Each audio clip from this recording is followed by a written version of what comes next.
Now we'll go to the Settings menu. Blackbelt Pro has two RS232 ports and one Telnet port for bidirectional communication. These ports allow the user to customize the data coming from the instrument.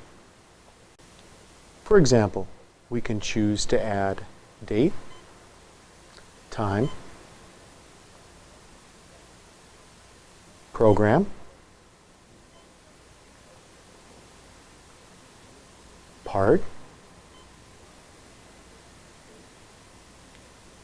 part evaluation,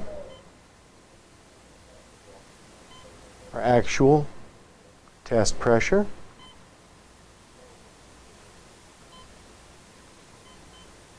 and our loss value. We can also choose between fixed width and delimited by comma, tab, semicolon, space, pipe, or comma plus space.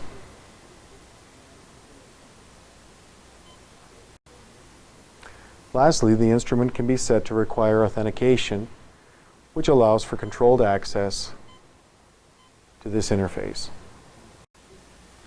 In addition, we now have Ethernet IP functionality built into all Blackbelt Pro instruments as a standard feature. Ethernet IP greatly reduces user costs by simplifying communication between the instrument and an EVDA-compliant user PLC. Ethernet IP adds an additional 50 inputs and 53 outputs to the instrument. 18 inputs and 21 outputs are predefined, and an additional 32 inputs and 32 outputs are user programmable. There are 3 USB ports on this instrument which can be used to back up and restore instrument settings and for export of data and reports from the instrument. The user can send a series of reports from the instrument, including programs, hardware, and system logs.